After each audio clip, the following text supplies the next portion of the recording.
गर्ग संहिता की कथा याद आती है। माँ यशोदा उत्सव मनाने के लिए वो बहाने खोजती है। तो एक दिन कढ़ाई उसकी चढ़ी हुई थी।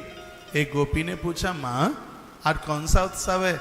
मैया ने कहा, आज हम करवटोत्सव मना रहे हैं। ये क्या होता है? आज हमारे बेटे ने, कन्हैया ने करवट बदली है, इसलिए करवटोत्सव मनाया जा रहा है। मैया को तो बहाना चाहिए। एक दिन मैया फिर पूड़ियाँ बना रही थी, तो एक गोपी आई, कहा, मैया आज भी करवोत्सव है क्या? कहा, नहीं, आज करवोत्सव नहीं है। तो ये पूड़ी काय के लिए बन रही है?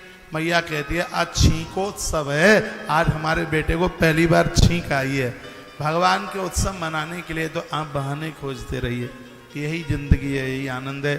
भगवान ने बड़ी कृपा करी है, हम और आप मनुष्य बन करके आए हैं, उस मनुष्यता का आनंद लीजिए। यह धर्म छोड़ करके जाना नहीं है, क्योंकि दूसरे धर्म के लोगों के पास 51 शक्तिपीठ नहीं है, उनके पास 4 धाम नहीं है, उनके पास 12 ज्योतिर्लिंग नहीं है। ये हम हिंदू सनातनियों के पास में, हमारे 12 ज्योतिर्लिंगों में से एक ज्योतिर्लिंग है भगवान ओमकारेश्वर। पूरा पहाड़ ओमकार में बना हुआ है। आज हमारी और भदौरिया जी की चर्चा चल रही थी, 12 ज्योतिर्लिंगों में जो ओमकारेश्वर भगवान है, आज भी भगवान महादेव पार्वती को संग लेकर इस मंदिर में 64 खोलने के लिए आते हैं। आज भी वहां पर ये सब देखने के लिए मिलता है। ममलेश्वर है ठीक सामने, यहाँ पर भगवान 64 खेलते हैं। ऐसा सिलस्तान एक दिन नहीं, रोज आना। जैसे वो आला उदल सतना वाली मैया की पूजा करने के लिए खुद आते हैं, फूल मिलता है। मथुरा में भूतेश्वर मंदिर में भस्म मिलती है, सुबह मंदिर खोला जाता है। उसी प्रकार से वहां भी कौड़ी वगैरह मिलती हैं। ओमकारेश्वर मंदिर के ठीक सामने है ममलेश्वर। जब तक आमने सामने दोनों का दर्शन नहीं हो जाता, तब तक यात्रा ही पूरी नहीं होती। हम भारतीय लोग, सनातनी लोग कितने बड़भागी हैं, हमारे पास में 12 ज्योतिर्लिंग है, हमारे पास 51 पीठ हैं, 52वीं पीठ वैष्णो देवी है, हमारे पास गंगा जी है। क्या नहीं है हमारे पास? इस मृत्यु लोक में सबसे धनी लोग तो हम ही हैं। ऐसे सनातन में हम पैदा हुए हैं। अपने भाग्य की सराहना कीजिए। अपने मंदिर में शंख, चक्र, गदा और पद्म, इन चारों आयुधों को रखिए। शंख का वर्णन ऋग्वेद में है, कहा गया, समखे यश सा शंख, जिसकी पोल में कल्याण छिपा हुआ है। इसकी पोल इतनी प्रभावशाली है। शंख की पोल में गंगाजल भर दो और तुतले गूंगे बच्चों को वो गंगाजल पिला दो तो उनकी वाणी खुल जाती है, उनकी वाणी सिद्ध हो जाती है। यह शंख का प्रभाव है। शंख का जल आरती के बाद देह के ऊपर पड़ जाए। हमारे मध्य में श्री सुंदरलाल जी बंसल, जो कि पानीपत से आना हुआ है, आपका आइए, रेस्पेक्ट यू, आपका बहुत सम्मान, स्वागत। कई आयोजनों के आप आयोजक रहे हैं, उन्हें बैठने को व्यवस्थित कर दीजिए, जगह दे दीजिए। और आपके साथ में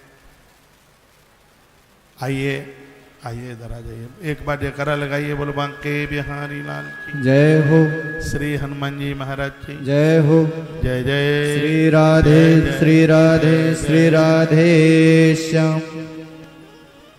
अमावस्या की मैंने आप सबको बधाई और शुभकामना दे दी है। और बड़े भाग्य की बात है कि अमावस्या के दिन आप श्याम बाबा की धरती पर हैं, खाटू श्याम भगवान की धरती पर हैं, शंख का दर्शन आप कर रहे हैं। तो ऋग्वेद में शंख की महिमा का वर्णन किया गया है कि समखे यश सा शंख, जिसकी पोल में कल्याण छिपा है, वो शंख है।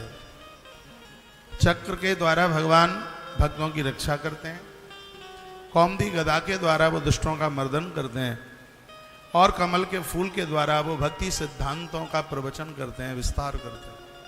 और मैंने पूर्व में भी बोला है, फूल बहुत हैं, लेकिन कमल का फूल भगवान को चढ़ाने से 2 चीजें मिलती हैं, एक है सन्मति और एक है संपत्ति।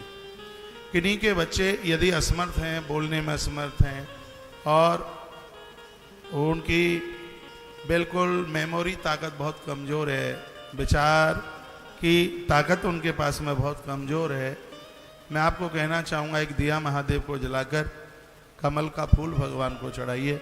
कमल का फूल एक ऐसा पुष्प है जो सन्मति और संपत्ति ये दोनों चीज़ों को देता है। आपको पता होगा, मैंने पूर्व में बोला होगा, कभी भी अग्नि में सीधे फूल नहीं डाला जाता, इससे माँ लक्ष्मी का घोर अपमान है। पुष्पांजलि में भी वैसे भी कभी आग में फूल नहीं डाला जाता। हाँ, वही पुष्प यदि घी में लपेट करके डाला जाए अग्नि में, तो वो संपत्ति कारक बन जाता है, वो श्री कारक बन जाता है। तो भगवान श्री जब धरती पर आके प्रकट हुए तो लिखा है तमद्भुतम बालक अमुजक्षणम चतुर्भुजम शंख गदार युधायुधम श्रीवत्स लक्ष्मम गलशोभ कौस्तुभम पीताम्बरम सांद्र पयोध शोभगम। मैं निवेदन करना चाहूँगा, जिनके मंदिर में चारों आयुध पूजते हैं उनको हर नित्य नंद महोत्सव की कथा सुनने का सौभाग्य प्राप्त होता है। उन्हें श्री कृष्ण जन्म महोत्सव की कथा सुनने का सौभाग्य प्राप्त होता है। पूरी दुनिया भर में मुझे सुना जा रहा है। मैं आप सबको कहना चाहूँगा, आप अपने घर में चारों आयुधों को रखिए, शंख रखिए, चक्र रखिए, गदा पद्म रखिए। आप भगवान को हर गुरुवार के दिन पीली पोशाक पहनाइए। हम ऐसा ही करते हैं। आज गुरुवार है, बनावटी बात नहीं है, इसलिए तो हमारे श्रीमान जी पीली पोशाक पहने हुए हैं। आज गुरुवार है, पीला वस्त्र पहने हैं और भगवान पीत से बड़े प्रसन्न होते हैं। यूँ तो सब रंग भगवान के ही हैं, लेकिन उनमें भी कुछ रंग विशेष हैं। जैसे श्वेत रंग है, वह अद्भुत है, बहुत तत्काल शांति को देने वाला है। लाल रंग है, शौर्य देने वाला है। पीला रंग है, ये विचारक बना देता है, भजन में ज़्यादा मन लगता है, जप में मन लगता है, उवासी नहीं आएगी। आप पूजा में पीत वस्त्र पहन करके बैठिए, अंदर से भूली हुई बातें आपको याद आ जाएंगी, स्तुतियाँ याद आ जाएंगी। पूजा में या तो पीला पहनिए या श्वेत पहनिए या फिर लाल रंग का वस्त्र पहनिए, आनंद हो जाएगा। तो मैं आपको निवेदन कर रहा था, चतुर्भुजम शंख गदार युधायुधम। भगवान इसलिए अद्भुत हैं कि वह अपने चारों हाथों में चार आयुध लेकर के आए हैं। शंख, समखे यश शंख, जिसकी पोल में कल्याण छिपा हुआ है। और तीन चीज़ें ऐसी हैं जो कभी खंडित नहीं होती। सालग्राम के 100 पीस हो जाएं तो भी खंडित नहीं होते, भगवान शंकर के 1000 पीस हो जाएं तो भी खंडित नहीं होते, और शंख की नोक 10 जगह से टूट जाए तो भी शंख कभी खंडित नहीं होता। ये सब चीज़ें या अपने आप में अखंड हैं। आपकी पूजा की जगह में अपूर्णता है यदि उसमें शंख नहीं है, इसलिए वहाँ पर शंख रखिए, चक्र रखिए। ये सब चीज़ें बाजार में आज के समय में मिल जाती हैं। और आजकल बाजार में कुछ ऐसा भी हो रहा है, पूर्व में मैंने निवेदन किया है, पशुओं की हड्डियों के द्वारा बैजंती माला बन रही है, खूब धड़ल्ले से बन रही है। मूंगा की माला और पता नहीं काय की, ये सब इतना बड़ा व्यापार चल रहा है। माला में मुझे लगता है रुद्राक्ष और तुलसी ही इस समय बाजार में पवित्रता के साथ मिल रही है। इनको आप महादेव के लिए आप रुद्राक्ष ऐसा है, छाती से चिपका रहता है तो हार्ट के ऊपर लोड नहीं पड़ने देता।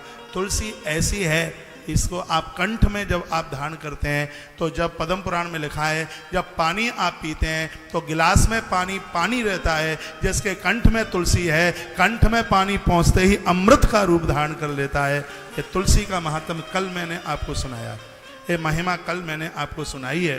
तो हम परम सनातनी हैं और भगवान के परम भक्त हैं, तो छोटी छोटी बातें हमारे जीवन में अलग जगह देती हैं, आनंद कर देती हैं। श्री वत्स लक्ष्मण गल शोभ कौस्तुभम। भगवान को रोजाना वनमाला पहनाइए, बैजंती माला पहनाइए। वनमाला कहते हैं तुलसी को। तुलसी 2 प्रकार की होती है, एक रामा तुलसी होती है, एक श्यामा तुलसी भी होती है। और जो पूजा में जो प्राय जिस तुलसी को हम प्रयोग में लेते हैं, ये काष्ठ की तुलसी भी बड़ी प्रभावशाली है और ये पत्तों की तुलसी भी बहुत बड़ी प्रभावशाली है। कभी हफ्ते में एक बार तुलसी के पत्तों की माला पहनाइए और भगवान को वो पहनाइए। प्योर बनमाला इसका नाम लिया गया है, बनमाला। वैसे बताया जाता है इंसान के लिए काष्ठ की तुलसी और भगवान के लिए पत्तों की तुलसी बहुत ज़्यादा प्रभावशाली है। तो आपसे रोज बन सके तो आप रोज कीजिए। माला नहीं पहना सकते हैं तो तुलसी पत्र तो आप भगवान को चढ़ा ही सकते हैं। बद्रीनाथ भगवान की हर रोज पूजा वनमाला तुलसी पत्रों के द्वारा, तुलसी के पत्तों से भगवान की पूजा होती है। गलशोभ कौस्तुभम, भगवान कौस्तुभ मणि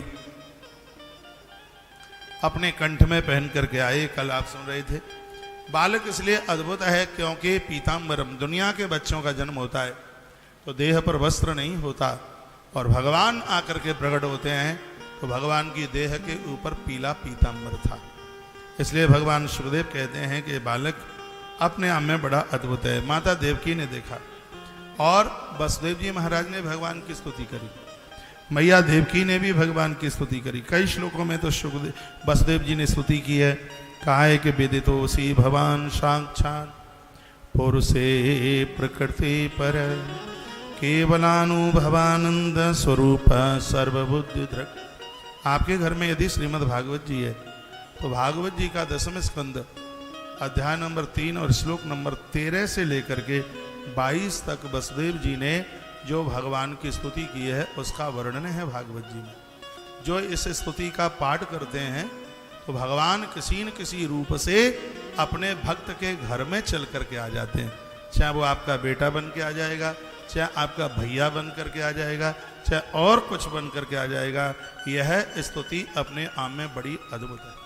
उसी के आदि श्लोक में गा रहा हूँ और मुझे लग रहा है कि यह स्तुति शायद मैं 2-4 साल के बाद ही गा रहा हूँ। मुझे ध्यान है कि 2019 में हमने रामेश्वरम में भागवत की कथा करी, तब मैंने श्लोक नंबर 13 से लेके 22 नंबर के श्लोक तक इसका मैंने व्याख्यान वहाँ किया था रामेश्वरम में। और श्लोकों पर मेरी अचानक निगाह पड़ गई है तो 2-1 श्लोक का व्याख्यान हम कर लेते हैं। विदितोऽसि भवान साक्षात् पुरुष प्रकृते पर केवलानुभवानंद स्वरूप सर्वबुद्धि दृक्। श्री वसुदेव जी कहते हैं कि मैं समझ गया आप प्रकृति से बिल्कुल परे हैं, आप साक्षात पुरुषोत्तम हैं, पुरुषों में आप उत्तम हैं। आपका स्वरूप केवल अनुभव और केवल आनंद के ही लिए है। प्रत्यक्ष रूप से तो आपको कोई देख नहीं सकता, सिर्फ आपका अनुभव किया जा सकता है और आपको अपनी आराधना और पूजा में ईश्वर के होने का अनुभव हो। वसुदेव जी महाराज कहते हैं प्रत्यक्ष रूप से भगवान के दर्शन के बराबर है। अब संसारी व्यक्ति भगवान को जो आंखें देख लेंगी तो आंखें आप फूट जाएंगी, अंधी हो जाएंगी, कुछ तो हो जाएगा। इसलिए भगवान का अनुभव ही होता है। श्री धाम वृंदावन में सेवा कुंज, यहाँ के भगवान की रासलीला रोज होती है वृंदावन, और सेवा कुंज निधिवन जैसा पेड़ दुनिया में आपको कहीं नहीं मिलेगा। भगवान जब व्रत छोड़ करके मथुरा के लिए जा रहे थे तो गोपियां इतना रोई हैं और वही गोपियां वृक्ष रूप में आके प्रकट हो गई। जैसे मोम पिघल जाता है, पेड़ ऐसे पिघल गए। जहां पर भगवान बांके बिहारी जी महाराज प्रकट हुए हैं ये वही निधिवन है। यहाँ आज भी महाराज होता है, रात्रि को सूर्य अस्त होता है, वहां पर बंदर भी नहीं रहते, किवाड़ लगा दिए जाते हैं। कुछ महात्माओं ने इस लीला को छिप करके देखा तो या तो उन लोगों की डेड बॉडी मिली या वो पागल हो गए या वो अंधे हो गए, क्योंकि जो आंखें ईश्वर को देख लेंगी वो आंखें फिर दुनिया को नहीं देख पाएंगी। भगवान की छवि का वो नूर है, वो आंखें जगत को देखना पसंद करती नहीं है। हाँ, श्री वसुदेव जी महाराज इस श्लोक में कहते हैं भगवान बिल्कुल आपका अनुभव होना ही आपके दर्शन के बराबर है। वो कहते हैं स एवं स्वप्रकृति एवं सृष्टाग्रे त्रोडात्मकम तदनुत्तम यह प्रविष्टा एवं भाव्य से। आप ही सर्ग के आदि में, सृष्टि के आरंभ में आप ही थे, सृष्टि के मध्य में आप ही हैं, और जब इस दुनिया में कुछ भी नहीं रहेगा तब आप ही रहेंगे। श्री वसुदेव जी महाराज ऐसा बोले। एवं भगवान बुद्धये मलक्षणी ग्राहिर गुड़ई सन्नपित गुणाग्रह। भगवान ठीक वैसे ही बुद्धि के द्वारा केवल गुणों के लक्षणों का ही अनुमान किया जा सकता है। बस चर्चा कर लेते हैं कि आप इतने अच्छे हैं, आप तो इतने अच्छे हैं कि मन बुद्धि चित्त और अहंकार उसके चिंतन में वहां तक पहुंच ही नहीं सकती। हमारे विचार वहां तक पहुंच नहीं पाएंगे। आप तो विचारों के बहुत परे हैं। श्रीमद् भागवत में 10वें स्कंद के 87 नंबर में वेद स्तुति का वर्णन किया है। वेद की ऋचाएं नेति नेति कह करके शांत हो जाती हैं। वसुदेव जी कहते हैं, जगत को बता रहे हैं, जो आप हम और आप जो देख रहे हैं, चित्र में भगवान को देख रहे हैं, तस्वीर में भगवान को देख रहे हैं या मंदिर में भगवान को देख रहे हैं, ये तो एक साधक ने कल्पना की है कि हमारे भगवान ऐसे रहे होंगे। लेकिन वसुदेव जी का कहना है कि जो हमने और आपने सोच रखा है, विचार रखा है, भगवान इससे तो अनंत गुना बहुत ज्यादा सुंदर है, जिसकी कल्पना से भी वो बात परे है। भगवान इतने सुंदर है। वो बहुत कृपालु हैं। और आंख में आंसू आ गए। श्री वसुदेव जी महाराज ने भगवान के चतुर्भुज रूप को देख करके रोते हुए कहा, हे प्रभु, कहते हैं कि आप स्वयं ही समस्त क्रियाओं, गुणों और विकारों से रहित हैं। आपके पास कोई विकार नहीं है। आप ईश्वर इसलिए हैं कि कुछ न करने पर सब कुछ कर रहे हैं, और सब कुछ करने पर आप कुछ भी नहीं कर रहे। तत्तोयम जयातस्त संयमान विभो भतत्तनीयः गुणदात क्रियात तमीश्वरे ब्रह्मणिनो वृद्धते तथा श्रेयात्मचर्यते गुणै। आप की क्रियाएं, गुण और विकार, इन सब चीजों से आप रहित हैं। फिर भी इस जगत की सृष्टि और इस जगत का पालन और इस जगत का प्रलय आपसे ही हो रहा है। आप कुछ भी नहीं कर रहे हैं तो भी दुनिया आपसे बन रही है। आप कुछ भी नहीं कर रहे हैं तो भी जगत का पालन आपसे हो रहा है। आप कुछ भी नहीं कर रहे हैं तो भी जगत का उद्धार आपके ही द्वारा हो रहा है। भगवान सृष्टि का सृजन, सृष्टि का पालन और सृष्टि का संहार ये आपके द्वारा हो रहा है। श्री वसुदेव जी महाराज बहुत अद्भुत बोल गए। तमीश्वरी ब्रह्मणते वृद्धते, आप ही ईश्वर है। ईश्वर किसे कहते हैं? जो बिना कुछ करने पर सब कुछ कर रहा है और सब कुछ करने पर कुछ भी नहीं कर रहा, वही तो ईश्वर है। वसुदेव जी कहते हैं, आप ही ब्रह्मा बनकर सृजन, आप ही नारायण बनकर के इसका आप पालन, और आप ही रुद्र बनकर के इसका उद्धार कर रहे हैं। ये चतुर्भुजी नारायण, मैं आपको वंदन करता हूँ, मैं आपको प्रणाम करता हूँ। ये उसे प्रणाम कर रहे हैं जो इनका बेटा बन करके आ गया है। ईश्वर को पहचानना बड़ा मुश्किल है, ये तो उसकी कृपा है। ये पूर्व जन्म के भगवान के बड़े परम भक्त हैं। कहा गया कि कश्यप और अदिति ही धरती पर वसुदेव और माता देव की बन करके आए। उन्हें पूर्व का ज्ञान था, उन्हें पूर्व का होश था। इतनी अद्भुत उन्होंने स्तुति करी है। जो श्री वसुदेव जी महाराज की स्तुति को पढ़ ले, दिया जलाकर इसका पाठ कर ले, भागवत कहती है भगवान किसी न किसी रूप से उसके जीवन में चल करके आ जाएंगे। वसुदेव जी महाराज कहते हैं, हे भगवान, आप तो आप ही तीनों लोगों की रक्षा करते हैं। पूरी दुनिया समाप्त हो जाएगी, माया मार डालेगी। ये माया जीव के ऊपर अपना प्रभाव दिखाती है। एक आप ही तो हैं जो आपके सामने ये नाचती रहती है, आपसे भयभीत रहती है। माया खलु नर्तकी बेचारी, ये जीव को खत्म कर देती है, लेकिन ये आपके अधीन रहती है। भगवान, तो वह माया जो आपके अधीन रहती है और आप उससे सब कुछ काम करवा रहे हैं। उत्पत्ति के लिए भगवान आप ही रजोगुण को, और सृजन के लिए, पालन के लिए और उद्धार के लिए आपने 3 गुण बनाए हैं, रजोगुण, तमोगुण और सतोगुण। और आनंद की बात यह है, 3 गुण आपसे बने और आप तीनों गुणों से ऊपर हैं। आप त्रिगुणातीत हैं, ये तीनों गुण आपको छू नहीं सकते। वसुदेव जी कहते हैं आप त्रिगुणातीत हैं। श्री सुखदेव जी कहने लगे, अथैनात्मजम वीक्ष्य महापुरुष लक्षणम देवकी तमुपाधावात कंसाभीता सुचिस्मता। भगवान सुखदेव कहते हैं, परीक्षित, इधर देवकी माता ने देखा कि मेरे पुत्र में तो पुरुषोत्तम भगवान के सभी लक्षण मौजूद दिखाई दे रहे हैं। वसुदेव जी महाराज स्तुति कर रहे थे और माता देवकी भी हथकड़ी बेड़ियां तो टूट के नीचे गिर गई थी। सीधी सी बात है, परमात्मा जब आता है तो जीवन में किसी भी प्रकार का बंधन नहीं रहता। इतना सुंदर मनुष्य जीवन लेकर के भी आप संसार के चक्कर में आप बंधे पड़े हुए हैं, तो आपके पास में माया की खलबली चल रही है, माया जकड़े हुए है। और याद से रखिए, आप कितने भी कार्य में व्यस्त हों, यदि जीवन में भगवान हैं तो व्यस्त होते हुए भी आप अपने आप में बिल्कुल मुक्त हैं। हम लोग इतने कार्यों में व्यस्त हैं लेकिन फिर भी मुक्त हैं। पूजा पाठ पूरा करते हैं, नींद पूरी लेते हैं, आपसे बात पूरी करते हैं, आना जाना, कथा को समय पूरा का पूरा है। व्यस्तता इतनी है फिर भी अपने आप में मुक्त हैं, तो कन्हैया की, गोपाल की कृपा है। इसलिए जिसके ऊपर ईश्वर की कृपा होगी वह संसार में रहता हुआ भी संसार उसको बांध नहीं पाएगा।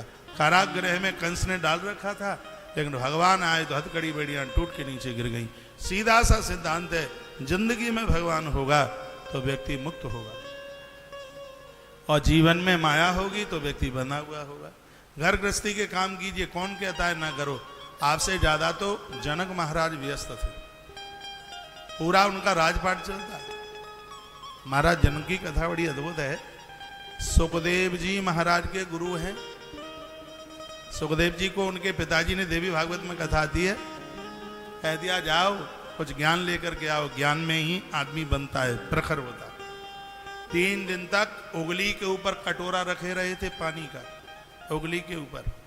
महाराज जनक ने कहा कि पानी लुढ़क ना जाए, लक्ष्य का भेदन करो, ध्यान रखो उसके ऊपर, जितना कि कटोरा उंगली के ऊपर से ना गिर जाए। दृष्टि पूरा उसको देखती है, उसके बैलेंस को संभालना पड़ता है। इस उंगली के ऊपर कटोरा 3 दिन तक रखा रहा, गिरा नहीं। तो सुखदेव मुनि को गुरुदेव जनक राजा ने कहा था, जिस प्रकार से दृष्टि कटोरे के ऊपर थी, उसी प्रकार से जो साधक साधना पर अपनी दृष्टि रखता है, उसी को ब्रह्म ज्ञान हो जाता है, उसे ब्रह्म तत्व की प्राप्ति हो जाती है। ये उन महाराज जनक की बात कर रहा हूँ जिनको ज्ञान अष्टावक्र मुनि से हुआ था। कोरोना काल में मैंने अष्टावक्र गीता आपको सुनाई और मैंने निवेदन किया था, राजा घोड़े पर बैठ रहे थे और वो घोड़े के जो नीचे वो क्या बोलेंगे जिसमें पाम फंसाया जाता है, हाँ क्या बोलेंगे उसे, हाँ जिसमें पाम फंसाया जाता है। ब्रह्म ज्ञान में राजा जनक को बस इतनी ही देर लगी थी जितनी देर उनको पाम फंसाने में उसमें लगी थी। लेकिन यहाँ सदियां हो जाती, इतनी कथाएं सुनते हैं, कोई फर्क नहीं पड़ता। इसलिए फर्क नहीं पड़ता क्योंकि मन कहीं रहता है, तन का तमूड़ा कहीं रहता है। और मैं निवेदन करूंगा, मनुष्य जीवन मिला है तो वसुदेव और देवकी बन करके रहिए। वसुदेव उनका नाम है जिन्होंने अपने प्राणों का मालिक भगवान को बनाया है, और देवकी उसका नाम है जिसकी बुद्धि सदैव परमात्मा के चिंतन में लगी रहती है। उनका आह्वान करती आइए, ऐसी माता देवकी ने भी भगवान को कुछ प्रार्थना करी है। पहले तो मैं ये पूछना चाहूंगा, मेरी भाषा आपकी समझ में आ रही है?